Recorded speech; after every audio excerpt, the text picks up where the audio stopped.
Hi, everyone. I'd like to welcome back Adam Free from Stargazing Astrology. And I know you guys have seen him on my channel. Go to his channel and subscribe. It's absolutely worth your effort for sure. And I will put all of the information to how to get a hold of him and stuff like that underneath eventually. Because you know how he But Adam, please catch us up. Is there anything? Are you running any specials? What you doing? What's your plans for the summer? What's going on? Yeah, Sheila, thanks so much for having me on for our monthly collab. So I am actually getting ready to go to Hawaii next month, so I'm super excited for that. Um, but until then, I am currently offering discounted astrological readings of all types. So we're talking birth charts, relationship charts, um, relocation charts. So if you're moving, I'm also offering a compatibility charts as well, and transit charts. So if you have any questions about any aspect in your life, we're talking business, finance, marriage, travel, relocation, or if you just want to know about your birth chart, please contact me for those discounted astrological readings. And my email is Adam Astro. That's ADAMASTRO 777 at gmail.com. And my YouTube page, Adam Stargazing Astrology, if you have not yet um, gone and then become a member on my YouTube page. It's free to subscribe. Absolutely. And you know, the best thing about it is I see you with all of my friends. So I love the fact that you're collaborating with the whole community. So, anybody who's watching this, he's a part of our community and we love him so. I was talking to Danny. I think you collabed with Danny. Yeah, recently, about a little over a week ago. Yeah, so very recent.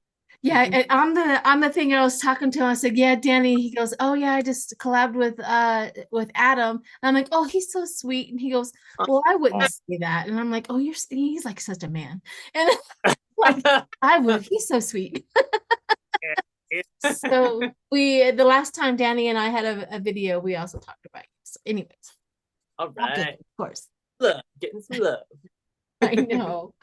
All right. So, with that said, I think you have a few wonderful things. First, you're going to give the forecast of the new moon or the new whatever it is that you do, and then something exciting. You're going to talk about the differences between the Chinese. What is it? The Chinese astrology. Yes, yes. And you're going to do each one of us, right? We're going to talk about how each one of us do that. And then, oh my gosh, people, and you know me, I'm going to make Adam a tarot card reader.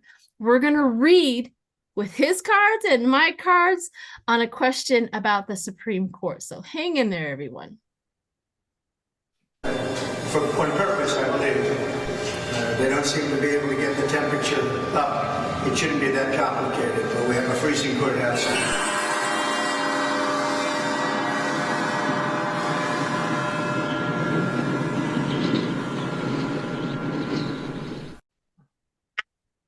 All right, so take it away, the forecast. All right. So the new moon is going to be occurring on May 7th. So that's coming up in a couple weeks. So what we have here is we have a ton of planets in Taurus. We have the Venus, we have the moon, Sun, Uranus, and Jupiter. So that's 5 planets in Taurus. So Taurus is an earth sign, earth relating to practicality, earth relating to finances, earth relating to real estate, and earth relating to the ability to be able to plot along. So what we are seeing here with these Taurus energies is the ability to ground and the ability to make practical decisions.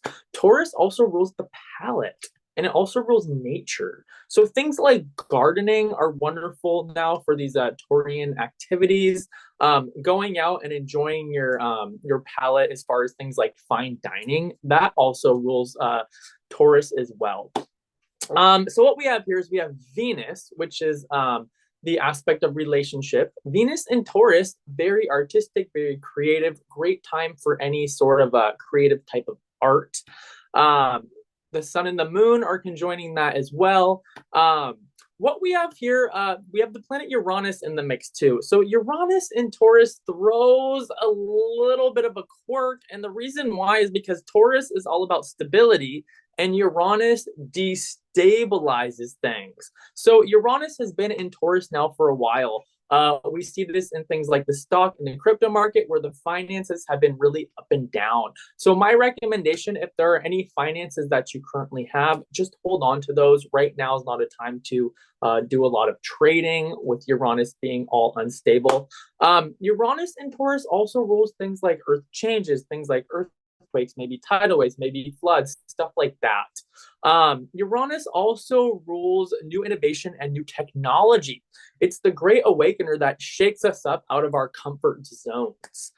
So Uranus is sitting next to Jupiter. Whatever sits next to Jupiter expands it. So this means that our comfort zones are being shaken up. The Uranian energies are coming in and they're asking us to break up our old structures, break up our old habit patterns, things that are not yet working for us anymore, and to be able to move on in a more enlightening state of being. Jupiter also rules our moral philosophy. Jupiter also rules the guru in the astrology chart. So things like self-reflection really help with Jupiter Uranian energies, and also really being on a path of integrity as well. Really helps kind of push us forward along our paths. So that being said, Earth relating to practicality. Right now with 5 planets in Taurus, best time to make grounded, stable, practical, sound decisions. I would definitely guard against anything rash and anything impulsive that is not feeling good. So some other aspects here, we have Mercury and the North Node, which is our evolutionary direction, in Aries. Now, Aries is fire. So this adds a little bit of a spark, a little bit of a perhaps sort of maybe aggression to our temperament here. The reason why is Mercury stands for communication. When Mercury is in Aries, we need to make sure that we don't accidentally maybe put our foot in our mouth, maybe don't accidentally speak impulsively towards things. Aries energy is great for action, initiation, and forward movement. So we have that with Mercury Aries and with the North Node in Aries. So if there's any sort of type of adventure, travel, anything in which you may be able to initiate a project, initiate an idea, this is great with the North Node and Mercury in Aries. So sitting opposite the North Node is that South Node. The South Node is all about our comfort zone and the tools we already have under our belt. A South Node in Libra indicates that relationships must be smoothed out and harmonious for us to move forward into our individuality and into overcoming our fears and into things like being our own trailblazer and putting our best foot forward. Now, Mars is in Aries as well. So this is an interesting one. Mars represents war and battle, and Aries is the god of war. So this is a very strong position, very action-oriented. So the ability to get a lot done with this Mars in Aries. We have Saturn still in Pisces. Saturn represents the law of karma. Saturn in Pisces is all about letting things go. Pisces is the last sign wrapping up a cycle. So if there's any structures that are not working for us, time to sort of let those maybe go downstream, old ideologies that aren't working in order to make way for the new. So this, a lot of these aspects really indicate a lot of new energy coming in. And then of course, Pluto and Aquarius, Pluto and Aquarius is really all about power to the people, as opposed to Pluto and Capricorn, which is very much about holding up the status quo as far as the old power structures. Now, what we have here, we have several aspects in which the planets are communicating with one another. We have 4 strong sextile aspects in this transit chart. So sextiles represent opportunity and creative talents. So a lot of opportunity is going to be perhaps presenting itself with some of these aspects. The thing about opportunity, we know we have to jump out and we have to go get it. nothing is really going to come to us. But this is creative opportunity. Sextiles have the ability to be able to see the opportunity with things. For example, you take a rock, right? And you have the ability to be able to visualize that rock, sculpt it out into, say, a beautiful, piece of work. So that very much is representative of a sextile aspect. So a lot of those going on. Mars sextile Pluto, good for energy levels. Jupiter sextile Neptune, that's good for expanding our spirituality.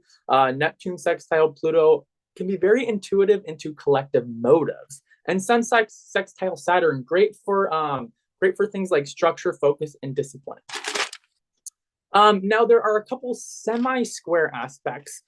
So semi-squares are put a mild amount of pressure onto things, not like a full square where it's fully pressurized, but it's like a partial pressure.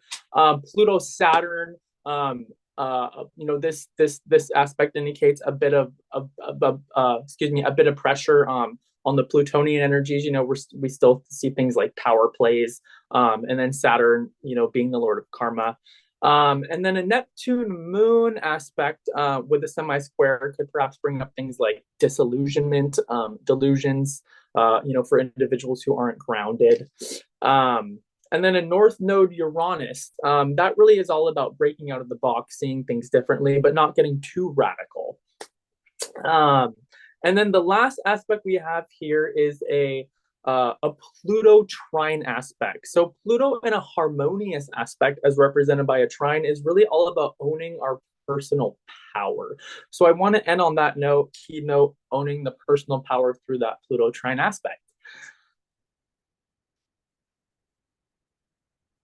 Well, that seems like a lot of people are going to get really, really, really creative. Yes. Lots and lots of creative potential with those sextiles. Mm-hmm. Fantastic. Yeah. Which is good because we have, of course, spring coming up, and we have growing our gardens, and all of that activation sounds right on schedule. I know I have it. I look at my yard and I'm like, I'm gonna change some things. So, all right. So now we're into the Chinese. I think I don't know much about it. I just know that sometimes when I'm in a Chinese restaurant, I'll look and see. I know that my birth year is 1968, and so therefore I think I'm a monkey. And then you are? I am a dog. A dog. You're loyal. The loyalty. Well, yes. Isn't that funny? Because everybody asks who's your favorite animal, and I always go, dog. That's my favorite animal, is the dog. Next is turtle. Wow. But dog. Wow. Dog. So yeah, go for it, hon. Awesome. Yeah, so there is definitely the year of the dog. Unfortunately, there's no year of the turtle in Chinese astrology. So what's really cool is that each Chinese sign represents an astrological sign. So there are 12 Chinese animals and there are 12 astrological signs. For example, Leo corresponds with the monkey. Oh. Yeah. Well. Well, the reason why I laugh is because everybody knows I'm Gemini, and Geminis and Leos have problems. Leos like to control, they're not like control freaks or anything. They're not dysfunctional, but they love to be in charge and in control. And Geminis go, whatever. And we go off and we do our own thing anyway. And so Leos have problems with that. You know what?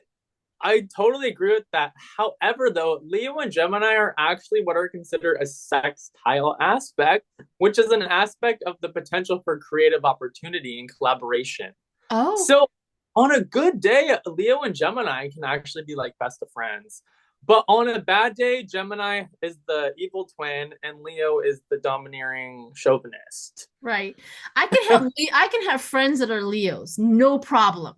But to date one, I become the what? What are you trying to do? And Leo just loses their mind. They can't handle it. And they go. That's just how it goes with me. Mm-hmm. No, exactly. So Virgo, or excuse me, the dog. my, my sun sign's Virgo. My Chinese astrology is dog. So dog corresponds with Libra. Mhm. Yeah, so there are and Libra corresponds with things like social justice and the scales. However, unfortunately, DT himself, and we all know who DT is a dog. So as you can see, right, the dog is not always associated with things like fairness as far as the classical dog.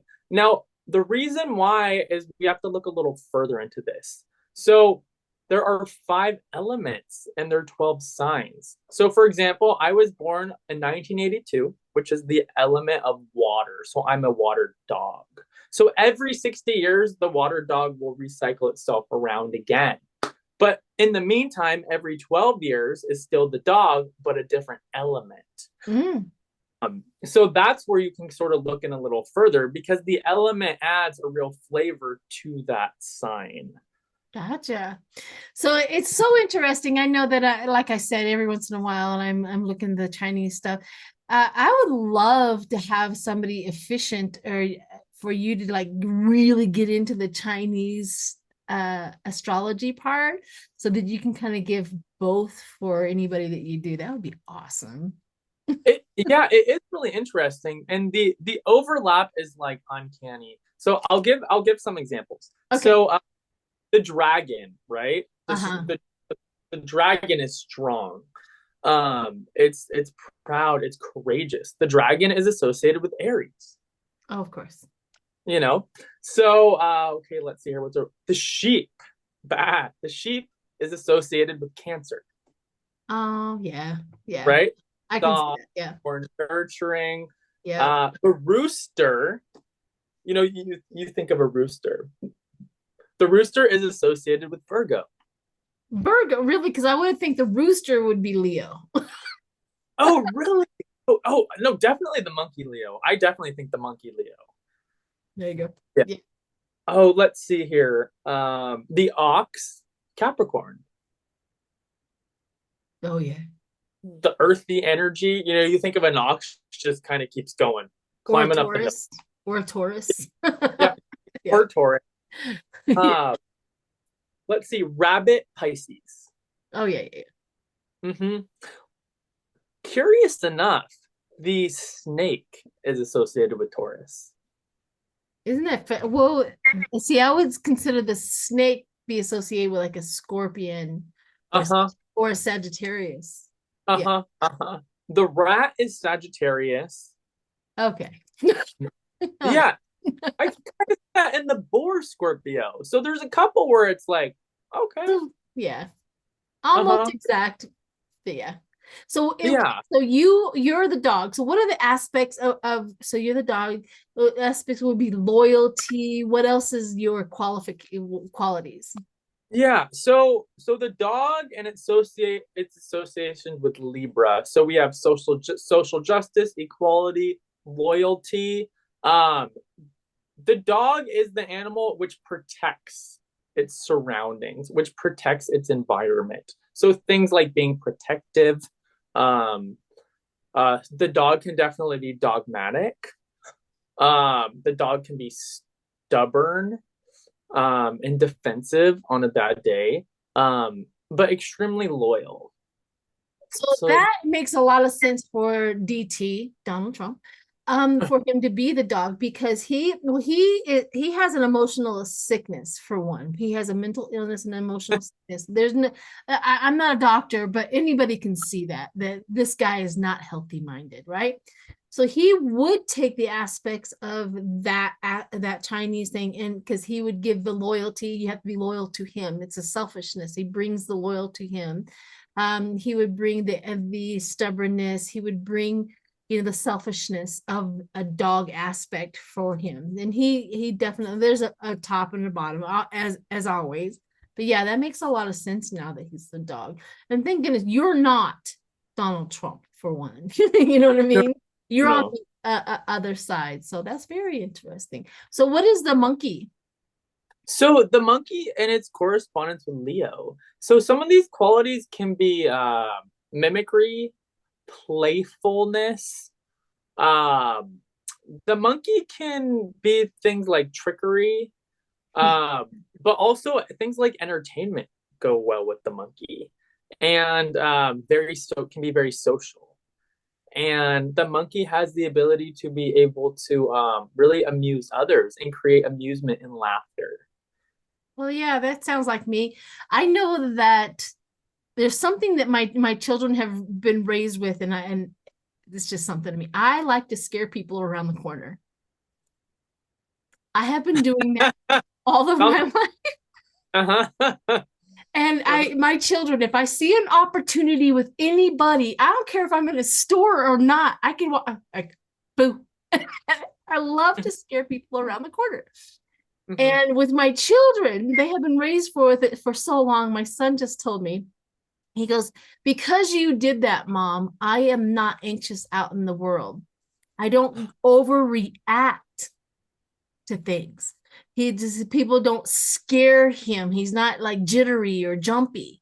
He goes, that's because my mother, because of how and I was like, well, see, there's benefits to my crazy. Mhm. Mhm. Because I will, if you're around me at some point in time, if you're vulnerable and I can scare you, I'm going to do it. Mhm. I think that's just sort of that playful monkey type of. Trickery. Yeah. Uh-huh, uh-huh, uh-huh. It's like, yeah, you think of the monkey, so speaking of monkeys, I went to Bali a couple years ago, and they have what's called a monkey forest. So Oh, yeah, basically yeah. you go to visit as a tourist and there's monkeys all over, and I was like, heck no, I'm not going into the monkey forest because they grab your passport and they jump on your head They do. and they scratch you. And it's just this game, Yes. this it's all just fun and games in Monkeyland. It can be. I have to admit that, yeah. Mhm. And especially if I'm bored. If I'm really bored at a situation or something along that lines, my mind races with just trickery, something to do, something to play, something to liven it up. And Uh-huh. and that is totally my personality. I'll at a dinner party, I'll start playing a game of some sort or asking people strange questions. Have you ever done that? I'm like, I'll ask you, I'm like, oh, so what do you think about the color blue as a, you know what I mean? just Oh, and just see. to get it going. Yeah. Uh, I'm telling too much about myself. But anyways, that is funny. Yeah, I don't think I've ever asked anyone about what they think about specific colors, but I've definitely asked about funny questions for sure. absolutely. I mean, what would you say? So what would you think about if the sun was blue? What would you think about that? And it just makes like I don't know. I never thought about that. I'm like, I know. What would you think if it was blue? What if we had instead of yellow, we would have blue sun? Wouldn't that be cool? And then you can sing like a little song about it. Blue sun, whatever. Exactly. A whole All right. musical. So what we're gonna do now is I have asked Adam to go get his tarot cards, Yep, got show him. them, prove it. The Cosmic Tarot. Woohoo, of course. Uh-huh. All right, and we have a question about the Supreme Justice. Okay, so everybody's reading on what their answer is and what all of that, but we're gonna read on their motives. So let's just ask the question: what is the conservative Supreme Justice's motives? Because we already know what that our motives are. The Democratic side, we already know what their motives are. They want to hold him accountable. That was obvious in what I heard yesterday. However, what are the conservatives' motives when it comes to Trump and an immunity? Mm-hmm. That's the question.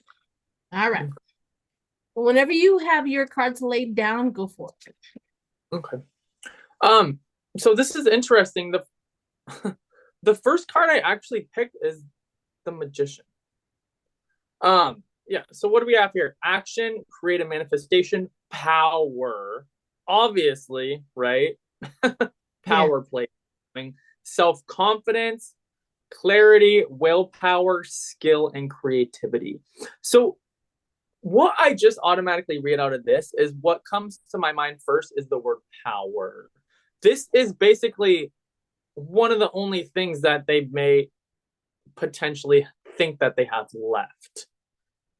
Um, as far as the power gains, because we know the Supreme Court is well, you know. Um, so let me pick another card. Yeah, and the thing about this is the major arcana card. It's number one. So I mean I can pick more, but what I'm really seeing here, it all comes down to a power play. You know. I agree with you. Yeah. Fact that you put the magician because they're trying. The magician thinks that they're in control of their environment. Uh-huh. Uh-huh. Magicians think that they can trick anybody that they want with Yeah. magic. So yeah. Yep. Yep. Yep. Yeah, you are exactly right. Yeah.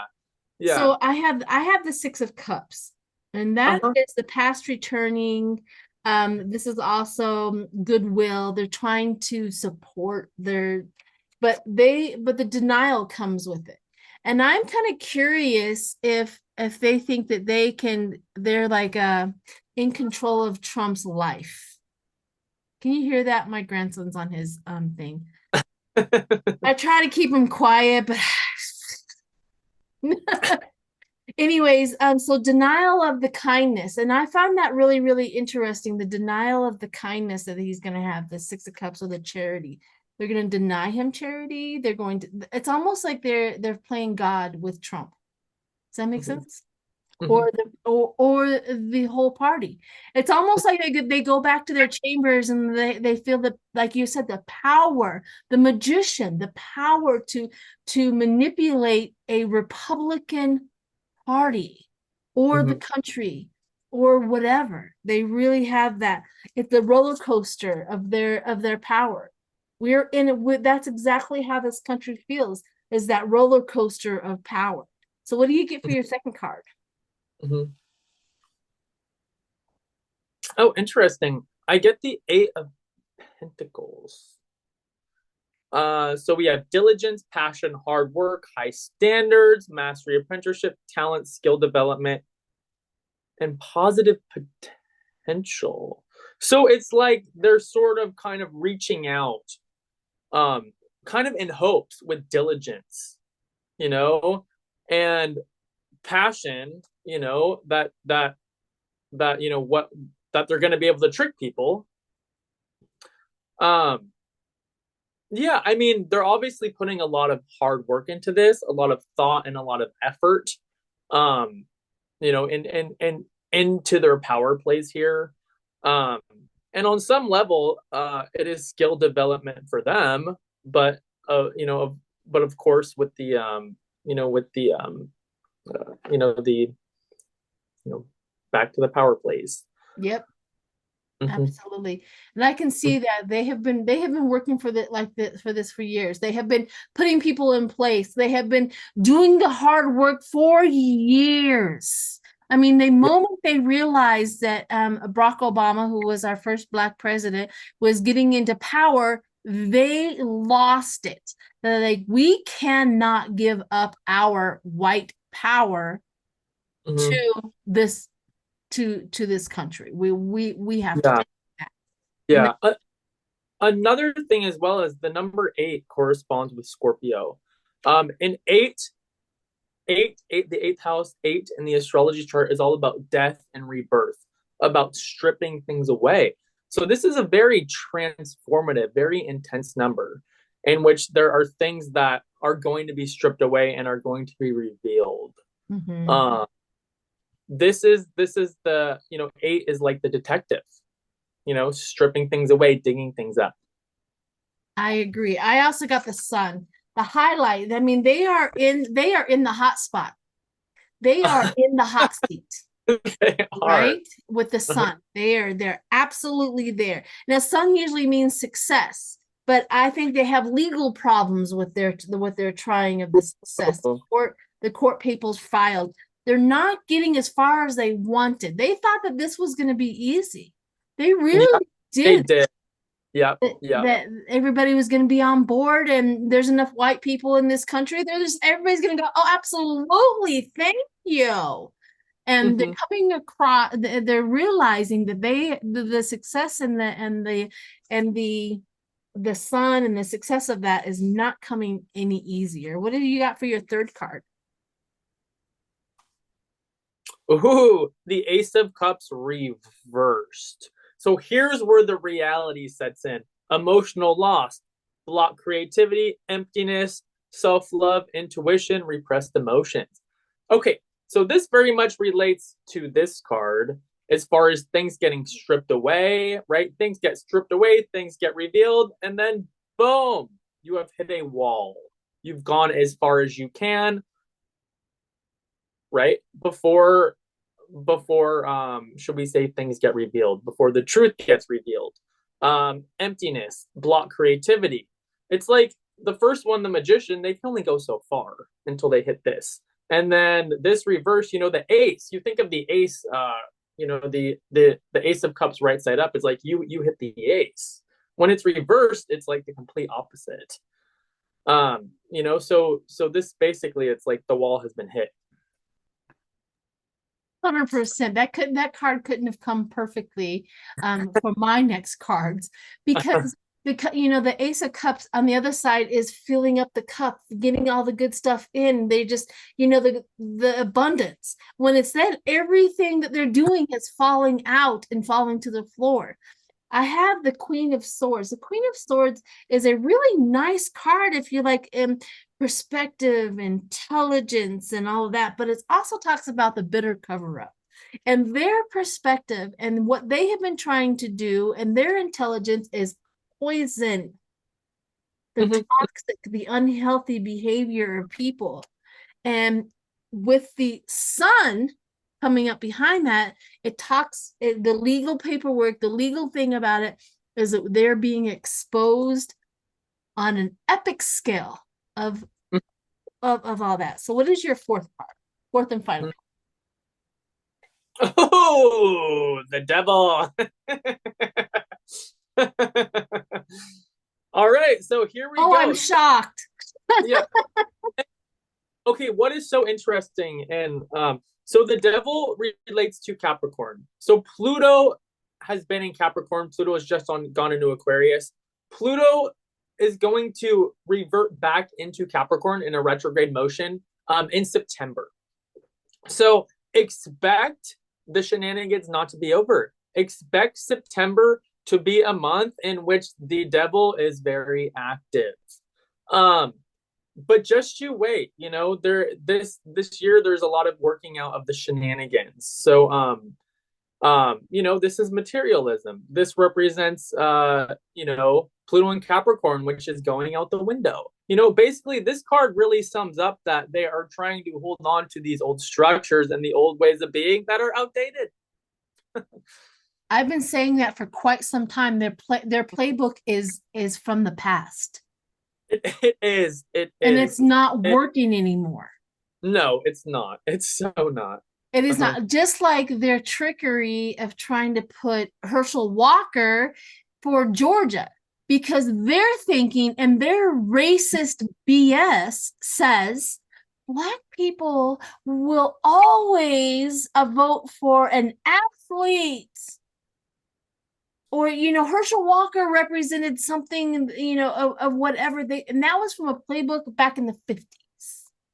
Might have worked back then, but not of these latent day, this culture. That playbook was so outdated. Outdated. And they've been doing this for quite some time. All of the stuff that used to work prior to the 50s and the 60s, somebody did I remember reading a thing. If you want to win a race, you have to play the people this way. You have to say this to them. And this is what they've been doing. Instead, and it's never about the people. They have been playing politics forever. That's their life. That's all they do is play politics. Every action, every word is about a political gain. So, You're so right. I thank you so much. I'm going to end the video there. Is any last words you have? Thanks everyone for watching. And yeah, again, definitely jump on those discounted astrological readings. Definitely. All right, everyone. It's good to see you. Bye. Bye.